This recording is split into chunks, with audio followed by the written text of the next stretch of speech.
जय हिंद दोस्तों, वंदे मातरम। देखिए, पाकिस्तान एक ऐसा देश है जिसके ऊपर भरोसा करना सबसे ज़्यादा गलत बात होती है। और मैं सिर्फ देश की नहीं बल्कि वहाँ के लोगों की भी बात कर रहा हूँ, क्योंकि रहे सारे ऐसे एग्जाम्पल्स आते ही रहते हैं। अब अबरार की बात कल से सोशल मीडिया पर बहुत ज़्यादा चल रही है कि उसने देखिए विराट कोहली को लेकर कितना अच्छा जेस्चर किया। मैं आपको बताता हूँ कि पहले अबरार ने क्या कुछ कहा है, जिससे कि आपको भी समझ में आ सके मैं किस बारे में बात कर रहा हूँ।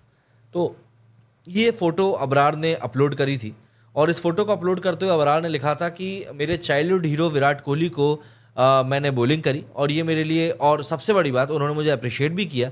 यही उनकी ग्रेटनेस है। Is a creator is only matched by his humility as a person. एक ट्रू इंस्पिरेशन है, चाहे फील्ड की बात करें चाहे ऑफ फील्ड की बात करें। ये बात अबरार ने बहुत इमोशनल होकर विराट कोहली के लिए ऑब्वियसली लिखी, और ये तस्वीर भी विराट कोहली की उस पोस्ट में अपने लगाई। अब इसके ऊपर देखिए लोगों के कितने सुंदर कमेंट आए। आई एक्सेप्ट विराट कोहली पाकिस्तान का बाप है। You will be one of the best spinners approved by king Kohli. आंधी से ज़्यादा टीम कोहली की फ़ैन है। एक हफ्ते बाद याद आया गाली खाने के बाद। So Indian respect button for Abrar Ahmed. मतलब लोगों ने एक तरीके से मोटी मोटी तारीफ करी है यहाँ पर कि भैया नहीं यार, अच्छा है, कोहली बहुत अच्छा है और ऐसा वैसा फलान निकाला। अब देखो, समझने वाली बात क्या, चीज़ें कहाँ से पलटती हैं। ये एक पोस्ट डाली, ये करीब एक दिन पहले की पोस्ट है, लेकिन इसके बाद बंदे ने फिर एक ये पोस्ट डाली। ये पोस्ट भी कुछ दिन पहले की है, लेकिन कोहली वाली पोस्ट के बाद की। अब इसका आप स्टेटस पढ़ें, क्या लिखा है। Having the last cup of fantastic evening tea before Ramadan begins, है ना।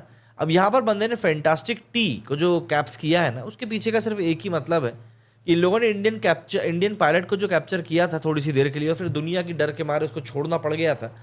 कहीं ना कहीं उसी चाय टी वॉज फैंटास्टिक वाला जो इन लोगों का पूरा एक मजमा चलता रहता है, उसी को मॉक कर रहा है। अब एक तरफ तो तुम विराट कोहली की तस्वीर लगाकर बोल रहे हो कि नहीं भैया मेरा चाइल्डहुड हीरो है, और दूसरी तरफ उसी के देश को नीचा दिखाने का तुम्हें जो एक मौका मिलता है तुम उसी को लेकर खड़े हो जाते हो। हालांकि वहां पर भी इनकी बेइज्जती हुई थी। पहले तो ये डिनाई कर रहे थे कि नहीं भैया कोई हमला हुआ ही नहीं है, वो बाद में पायलट सामने निकल कर आ गया। बहुत सारी चीज़ें हुई थी, जैसे इमरान खान को लेकर कहा गया था कि भैया हमारी तो टांगे काँप रही थी। अब यहाँ पर आप कुछ मत करो, सिर्फ कमेंट्स पढ़ लो एक बार कि भैया लोगों ने इसको लेकर क्या कुछ बोला है। पाक team deserves all the hate they get. मतलब इनको बिल्कुल लायक है ये उसके जिनको जो नफरत मिलती है। इसके आगे लिखा है अबरार अहमद के कितने बाप, अब आप लोग बता दो। 92,000 सरेंडर्ड बट लुडू bragging a cup of tea, चूतिया कंट्री फॉर अ रीजन। बिल्कुल ये चीज़ तो है। चार चवन्नी घोड़े पे अबरार मेरे घोड़े पे। अब घोड़े पे ही बोलूँगा भाई मैं तो, आप लोग अपने हिसाब से समझ लो। Only cup Pakistan is capable of. Actually में जब से इन लोगों ने ये वाले कप को हासिल किया है तब से ये लोग दूसरे कप के बारे में सोच भी नहीं पा रहे हैं, और कारण तो यही था कि 2022 में भी कुछ नहीं हो पाया था।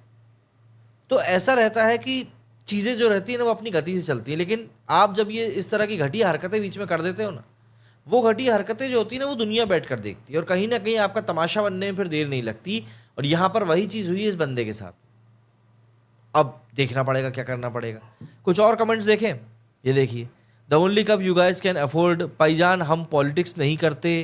Indeed tea was fantastic but what about those 93,000 pants filled with shit due to fear which are still in their museums. 93,000 Pak army भिखारी को राशन दिया था, फिर भी पेल दिया गया दादा मार्केट के नीचे। 93,000 वही पाक ने जो सरेंडर किए थे फौजी, उसको लेकर सब बात कर रहे हैं। टी वॉज फैंटास्टिक बिकॉज अबरार्स अम्मी मेड इट। बाप रे, तो बहुत ही गहरी बात लिख दी। औकात चैंपियंस ट्रॉफी कप की नहीं, चाय के कप की ही है। अब यहाँ पर हिपोक्रेसी जो मैं आपको बताना चाह रहा हूँ बस यही है कि देखो, एक तरफ तो ये विराट कोहली को लेकर पोस्ट लिखते हैं और बोलते हैं भैया हमारा चाइल्डहुड हीरो है, वहीं पर आप फैंटास्टिक चीज़ से किस चीज़ को मॉक करना चाह रहे थे, मुझे नहीं लगता कि मुझे किसी की ज़रूरत पड़ेगी। तो अभी सिंपल सी बात यही है कि चीज़ें जो हैं इंडिया पाकिस्तान के बीच में वाकई में काफ़ी टेंशन वाली हैं, और यारी दोस्ती के नाम पर बायलैटरल सीरीज चालू कर देना कहीं से कहीं तक भी सॉल्यूशन नहीं, जब तक कि कॉन्क्रीट सॉल्यूशन लिखित में इंडियन गवर्नमेंट को नहीं मिल जाता। बाकी कमेंट करके आप जरूर बताइएगा कि आप क्या कुछ कहना है इस बारे में। मेरे इस वीडियो में फिलहाल इतना ही। जय हिंद, जय भारत।